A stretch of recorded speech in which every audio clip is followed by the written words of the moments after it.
Winning Plays is back, and the Celtics are down 1-0 in the Eastern Conference Finals in what kind of felt like a rerun of the 2020 East Finals. My name is Brian Robb, joined by Brendan Jackson, who said quite profoundly in right before halftime of Game 1 that all the Celtics really had to do here is keep up the energy heading into the third quarter of Game 1.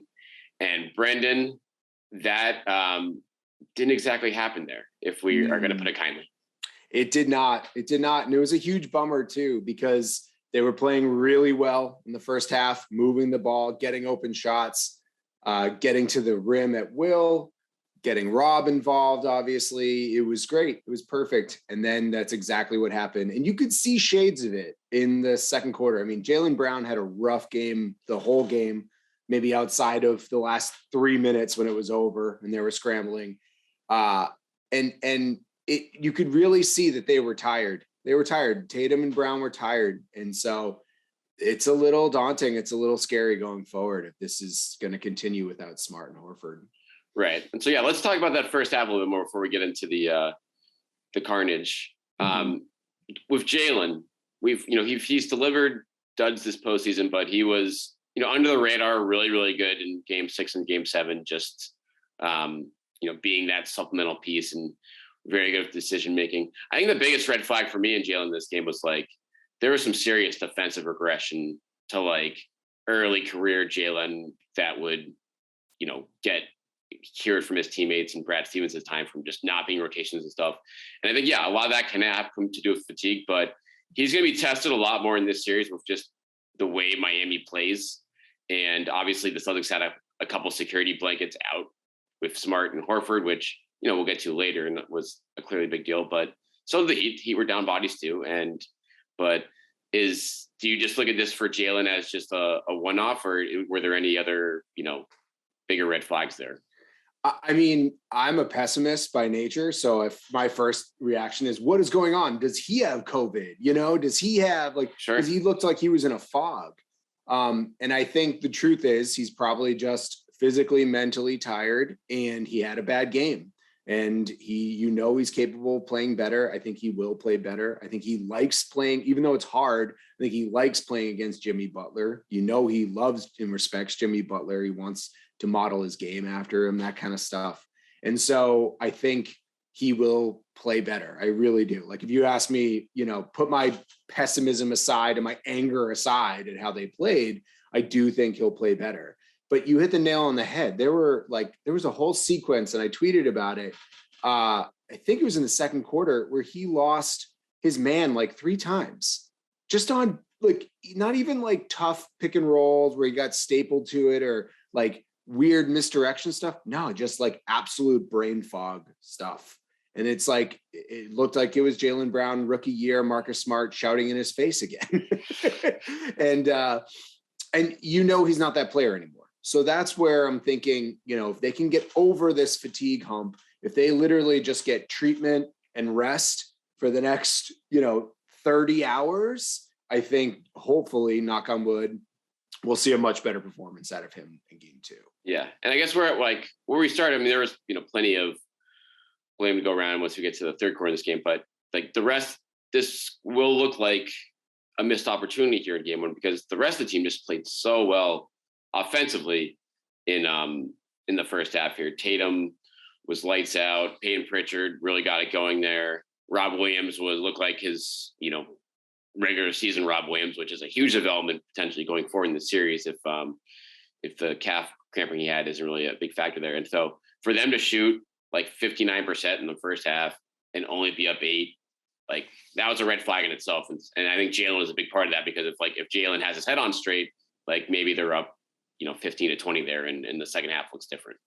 Totally. And I'm pretty sure the Heat shot almost 50%. So the Celtics shot 60%. Well, the Heat shot 50%. So you're absolutely right. Only up 8. That was the way the second quarter ended. Not to keep, I know we want to talk about some positives, and we definitely will. There are definitely some positives out of this game. But the way the second quarter ended, where you could have been up 17 or so, you really could have. You're never going to put this Heat team away, but you really could have made your life in your third quarter much easier, and you just couldn't do it. But, bad turnovers late in the second half, settling for jumpers, not hitting wide open shots. Like, just, it was a bummer. And so one positive thing going forward is they had their worst quarter. I think I saw someone tweet it out in like the last 10 years. 14 points to 39 too, such a glaring. I know we're going to get there. And they still only lost by 11. And a lot of it was like, the Heat, I think, continued to play a little bit when their bench went in. So it's like, and Strus hit like that shot from the parking lot. And I know he's capable of doing that, but he's not going to do it for all 7 games. So as much as that third quarter was terrible, I do think there's some silver linings. I didn't think so last night, but after sleeping on it a little bit, I do think there are some silver linings out of this game. So let's get into the third quarter now. I can't help it. Every time you try to, I'm just, yeah, it's there. There's nothing. Let me pull up the actual box score here. So it's 39-14. It was, I think, 13% shooting, 8 turnovers, all by Jayson Tatum and Jaylen Brown. It was the perfect storm of like, those guys talked after the game, and it was like, that was on me. That was me. And like, yeah, it was on. Yeah, that was pretty. Like, there's certainly nowhere else to point in that sequence. And I guess I'll go back and watch it today. But like, what stood out to you the most beyond the obvious of like, they just were out of gas and we're not focused and we're making terrible pass after terrible pass. So I think the two things that bugged me the most is something that Tatum is, he's already a very good player. He's already one of the top players in the league. So this is kind of silly saying this, but if he's really going to become transcendent, he's got to stop the pouting. When he does something stupid or does something bad, or they get a steal, or his teammate doesn't do exactly what he wants him to do, or he's mad at the refs, whatever it is, like, you got to keep playing. Like, there was a time later on in the game where he turns the ball over and Nesmith had that unbelievable block, right? And we'll get to Nesmith's play in a second, but unbelievable block. But no one was there to help him because guys like Tatum just gave up on the play. He literally, if you watch him, when he throws those soft passes, he just stops as soon as the ball's turned over. And part of me gets it. They play all these games, and the probability of him getting a stop and getting back on defense when someone's going, like Jimmy Butler is going full speed, that's hard. But like, it's just such a bad look, and it's such a bad sort of for morale that you're going to turn the ball over and then not give a shit, And it's just like, or obviously he cares, but like, he doesn't care enough to help you out, especially if you're running back as a role player. So that's the first thing that bothered me. The second thing that bothered me was these passes, these turnovers and this bad play was basketball 101 stuff. So like, throwing Jaylen Brown's getting overplayed by Jimmy Butler, right? And he's trying to establish position at the top of the 3-point line, top of the arc, and trying to get the ball just so we can get some, off ball action. Right. And Jayson Tatum just throws that lazy pass. I think he did it 2 or 3 times. It's like, you can't do that. You can't do that to anyone, let alone Jimmy Butler. The guy's hunting for this stuff.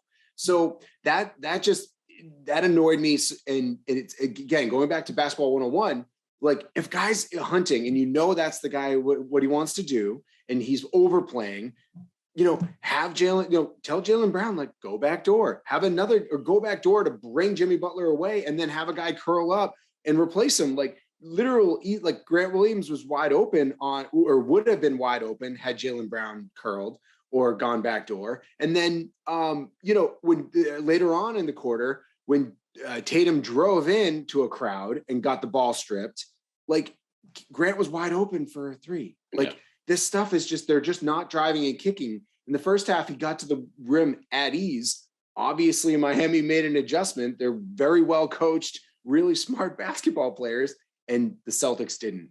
And that was a rant. I'm sorry, but those things just like, they still bother me now. Right. You just look, the fact that this happened, it's when it's like happens for 2 or 3 minutes, you have a couple of those. The fact that it was totally literally 12 straight minutes. And it was not just that, it was, you know, the Heat had 17 free throw attempts in the period. It was, so when the Celtics weren't turning the ball over, they were just biting on bad pump fakes. And I mean, I'll say this, I mean, Butler got everything and more from the officials in this game, but I think that's gonna be a theme for the series. In a quarter like that, it's like, that's gonna happen. But to me, you know, looking back at it now, I just wonder, and it's really tough since the Celtics were shorthanded, but like Tatum played that whole quarter, like Jaylen Brown played 11 minutes the whole quarter. That was almost situations like, hey, let's get one of those guys like on the bench here, just because like I know you need them out there, but like they need to like recollect themselves and like get their head on straight rather than, you know, watching the same thing happen over and over. Totally, absolutely. But that's an Ime problem. Yeah, it's an Ime. That's an Ime criticism right there. And it's not like it's, you know, I think he pulled the right lever playing Nesmith. I think honestly it was the only option. It was him or Fitz or even Stauskas, you know, you could say. But Fitz completely unproven. Stauskas an absolute they're just not gonna right, like they've been around all year. Like they're not gonna get the minutes in that spot over Nesmith. Exactly. And you're absolutely right. Nesmith's been around, right? And we all know his flaws. We all know he kind of can't play. Blocks notwithstanding. But that's an Ime problem because you put him in this situation and it's an impossible ask, right? Soak up some minutes so Jaylen Brown and Jayson Tatum can get some rest in the biggest series to date. And guess what? I didn't play you for the second or the last quarter of the season, even in games that, you know, the Celtics were up big and he could have gotten some minutes, meaningful minutes, and tested it out.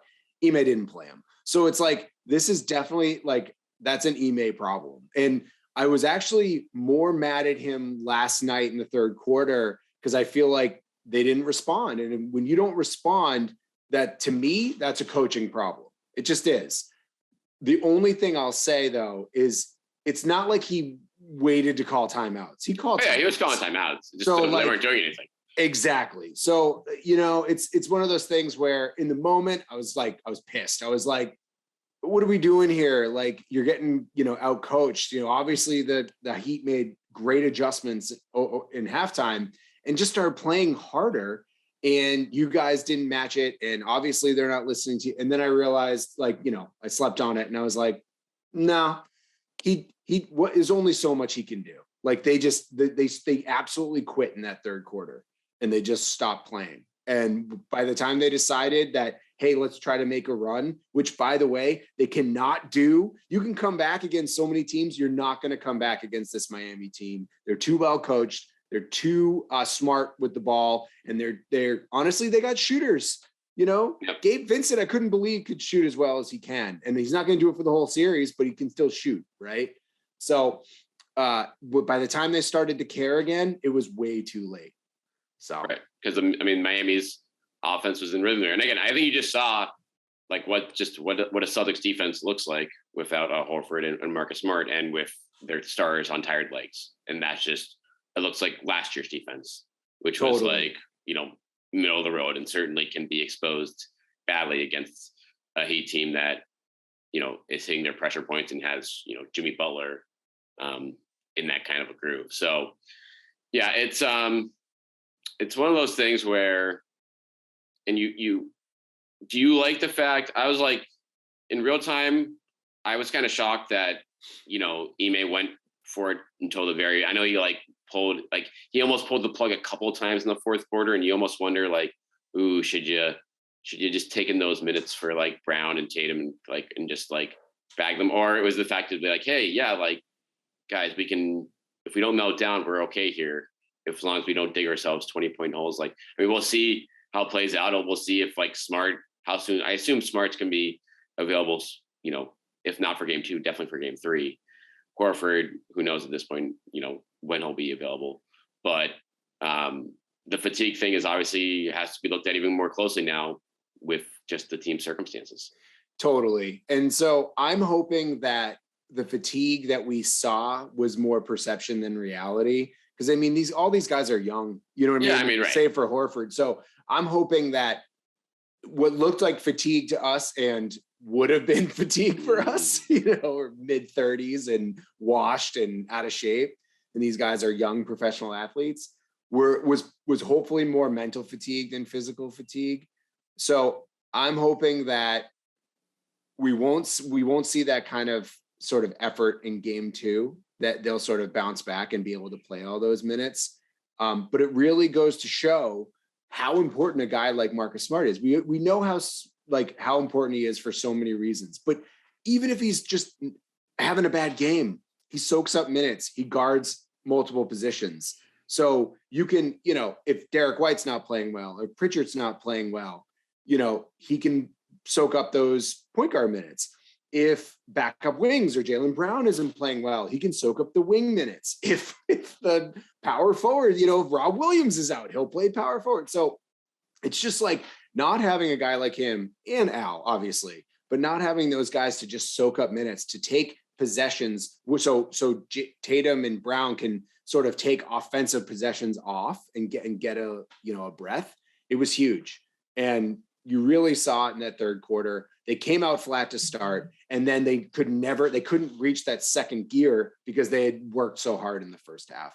And so I'm hoping it's more mental fatigue than physical fatigue. But if it's physical fatigue and Ime didn't pull them early, then that's another crucial mistake, I think, because I think I tweeted out at the end of the third quarter, just punt the game. Yeah. You're already down 2 guys. They never would, right? This is the Eastern Conference Finals. People are too proud, but I feel like Pop would have punted. Right. Well, there's punting, and there's also just giving them just a reasonable blow, and then figuring out whether you're still in the game or not. That's fair. But if you play Nesmith 8 minutes between the third and the fourth quarter, you're punting. You just are. First half Nesmith, the first half Nesmith or second half Nesmith? Because first half Nesmith was, but that's a different animal. It doesn't matter. Everything was going on. He can't score, man. Yeah. He can't score. No. The best thing about Nesmith is he's active, he's energetic, and he can defensive board. I don't even think he can block shots that well, but he doesn't rotate well. He bites on pump fakes. He can't shoot. So it's and oh my God, that poor pass that he said got deflected, where he drove from one corner and tried to kick it out down the baseline to Pritchard in the corner, and he threw it in the third row of the baseline, not even the sideline. It was just bro, you're just not there. A little too amped up. I don't think he makes that pass, even if he's calm. Yeah. So anyway, I'm not trying to dump on the guy. But the blocks were nice. The blocks were nice. Yeah, I think the one guy we really haven't talked about here that's worth talking about more is Rob Williams. +5 in 28 minutes. Like you said, they made the adjustment on him in the second half. I think just defensively of just taking that pass away. But the fact, and he had a couple, Gabe Vincent had a really couple those strips were really smart. that has to be the really crafty stuff by him, and stuff that Rob's gonna have to work on in terms of being aware of that in this series. But it does give you if Horford is gonna miss time, and Rob plays like that, they should be okay. Until he gets back, if he can give them 25 to 30 minutes a night of that. Yep. If Rob continues to do that, which he can, because as much as he played, especially that first half, he was untouchable. He can play a little bit better. He can get a little bit, maybe not in the defensive end. He was incredible, but he can, I think as he plays more, he'll have more wind. He'll have, he'll play better. I honestly think he'll play better. Bringing the ball down for Gabe Vincent to just pull, he can't do that anymore. And he knows that. And not for nothing, he shouldn't have gotten those passes. A few passes of them were terrible. They're absolutely terrible. And they were forcing it to him because it was working in the first half. But of course, Miami, smart team, well coached, they adjusted. Celtics needed to find Derek White in the corner. If Gabe Vincent's going to cheat off, or Pritchard or Derek, find the open guy. And even if it's Derek White and he's not a strong shooter, it's still a way better shot for him to take a corner three than to have Rob have to bring the ball down where he's triple teamed. And, Robb, as much as he's become such a better passer, he still is not, you don't want him trying to pass out of triple teams under the rim. I mean, you saw him try to throw it to Jaylen Brown, skip past to him in like the first half, and it was brutal. He's just not there yet. So, those things you can clean up, but they gotta be cleaned up if the Celtics have a chance in this series. Okay, it's going to be kind of tough to figure out what you're adjusting without knowing who's available for game 2. I'll say that going in. I do think one thing that happened in the fourth quarter there, as the Celtics were putting that comeback together, is, Ime Udoka leaned hard into Payton Pritchard for obvious reasons offensively, in terms of getting something going there when, Tatum and Brown looked like they were really hurting there for that third quarter. But the Heat really went out him defensively, I thought, in the fourth quarter, like putting him in pick and rolls. Again, which is what happens. Like, this is why Payton Pritchard is not a starting guard in this league right now. But the push-pull there of offense with Pritchard versus, the defense of White is going to be kind of, I think, an interesting subplot and for this whole series and for decision-making for Ime on a nightly basis. Yeah, totally. I mean, it is what it is with Pritchard. He's 6 feet tall, right? And so if he gets switched on to Jimmy Butler, I actually, I'm sure Jimmy only got like 6 out of his 41 or whatever on Payton Pritchard. So I don't want to overreact to it. I think they defended the pick and roll terribly all game, regardless of who the personnel was. So like, I don't want to overreact to, Jimmy Butler hunting Payton Pritchard. I think if Smart comes back, it just changes everything, right? You can still try to hunt him, but it'll be much harder because he'll be on, Dwayne Dedman or something. So then you got to have, Dwayne Dedman, in the pick and roll is not going to it's not gonna be able to pass to Jimmy Butler to get that switch. So, it's just like, I think there are ways if Smart can come back where you can hide Payton a little bit better. Payton then also doesn't handle it as much as he did. He can stand in the corner and shoot the threes or the wing extended like he likes to do. So that would be sort of my only adjustment. I don't want to overreact to the fact that, a 6'7", 6'8" all-star, really elite shot maker was able to make some shots over Payton Pritchard. What I hope is, reacted to is the fact that Jimmy Butler got so many soft superstar calls. I don't know if it's a Miami thing. It's like a Dwayne Wade honor. Like, oh, at least, in one game, we got to give, one Miami player the Dwayne Wade treatment and just put him at the line for 1 million times. He shot 18 free throws. The most he shot in the Sixers series was 12. Like, I know he's a guy who can get contact. I know he's a guy that hunts this stuff and he's elite at it. It's great. But you don't need to give him every soft ticky-tack call. Like, he's too good. That was a 30-point game. And he made some shots. Don't get me wrong. And awesome. Those 2 blocks were amazing. Like, the block on Tatum in the corner. And then where he just, Pritchard went up and he just took the ball at the end there on the layup attempt. Like, amazing stuff. Like, objective basketball. I loved it. He's going against the Celtics, so I hated it. But objectively, I loved it. You don't, as a league, as the officials go, he doesn't need to get every ticky-tack call going to the rim, especially when the Celtics are going to the rim, they're hammering the rim, and they're not getting the same calls. And that's do you put Smart on him in this series now when he's back? Yeah, like if it's like, because I feel like Jaylen in the past, so they'd put as Jaylen primary defender. Yeah, the primary. Yeah. No, like not just like, just be like, hey, Marcus, like you obviously. You'd like to put Marcus, to chase around maybe Max Strus or something like that, to keep him, just when you're matching up the starting 5. But like, I don't know, with even more in the free throws, the way Jimmy Butler, like with Jalen Brown, like not boxing out, like the way he had 5 offensive rebounds, so he that was the beginning of the third quarter there when he just like was just outworking him down low for that. And that's the thing where like Smart, like he at least won't let that happen. Definitely not. Like that. It's a really good point too. And hopefully Jalen won't let it happen either. Right. And that goes back to him just being in that fog, because he was, not only was he not boxing out, But if you like, as soon as the ball up, if you looked underneath, Jimmy Butler was already in position, not even touching Jaylen Brown, not even boxing him out. He didn't even have to. He was just, he had better positioning.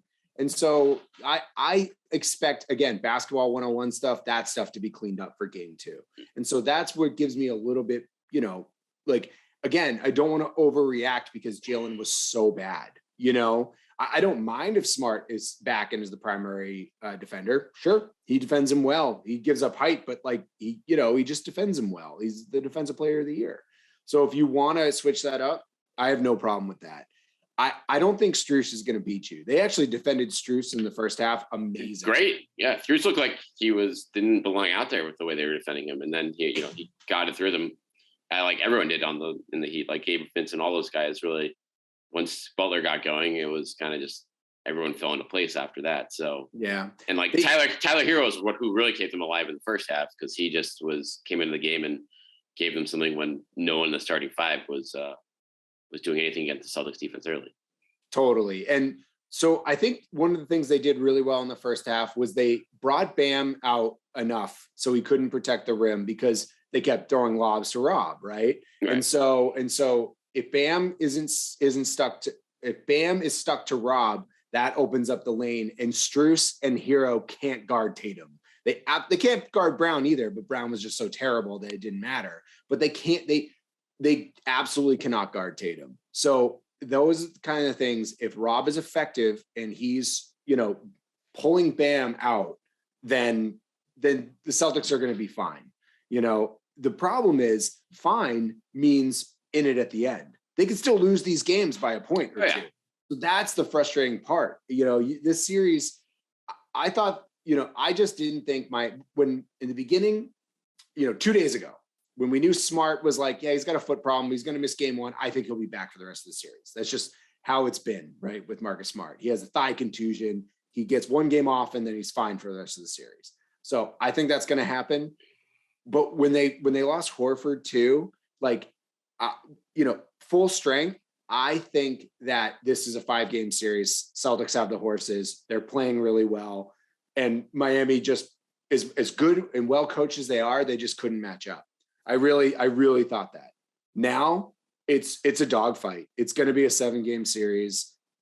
Unless the Celtics fold. And I don't think they will. I think the Celtics have shown they can bounce back, especially in the this postseason. So I don't think they'll fold, but it's rough not having 2 of your rotation guys. It just changes everything, Yeah, no, there's no question about that. And so, yeah, it was without them, it looked like shades of 2020.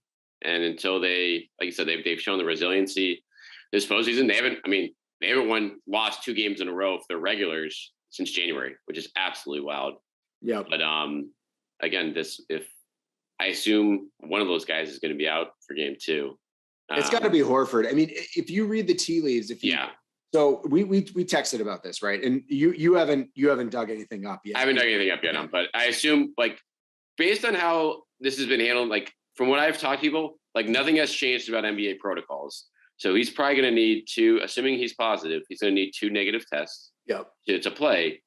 And yes, that could happen today, which is Wednesday, and tomorrow, Thursday, before the game time. The odds of that happening, based on how guys like Steve Kerr was out for a while, Zach LaVine, et cetera, who have tested positive during postseason, I feel like you'd be out for the whole series. You can test positive for 30 days. Right. I think the NBA they changed it to allow some leeway if you're still testing positive after, but in order to get to that point, he would miss 3 games probably to the. Well, yeah, if it's 5 days, right? So the CDC says 5 days, and if let's assume they're going off, you're absolutely right. He'll at least miss the first 3 games, which is unless he gets 2 negative. Yeah. So I don't know again, and I don't know how much the rules change for asymptomatic. If he stays asymptomatic, right? But that's something that, it's you wondered if this would come into play in one of these series, and now it has, and it is what it is, and it's the Celtics. It's one more thing for them they're gonna have to deal with. Totally. And listen, they don't have Lowry. They're not 100%. They got guys out. Caleb Martin played well, but he's hobbled too. So I'm not trying to, they didn't have to face Middleton. So like, I'm not trying to like, woe is us. It just means that like Tatum and Brown have to reach another level, which is actually kind of encouraging because Jaylen Brown, like if you look at the box score, you're like, oh, he played okay. No, he didn't. He played so badly. So like I can't, if Jaylen Brown is going to play that badly for the rest of the series, and he's not the guy we think he is. And to me, he is that guy. So he's not going to play that badly. So, I'm actually feeling better. I just think every one of these games, if these guys, if the Celtics don't get Smart and Horford back, they won't have a blowout. They just won't. Like these are going to be dogfights to the end. And that's hard to do, man, especially against a dogfighting team like the Miami Heat. Yeah. Well, we'll be on top of it all series long here at the Winning Plays Pod. Make sure you rate, review, subscribe. You guys have been listening a ton. We really appreciate it. Brendan Jackson, make sure you're following him on Twitter at JackSOBD.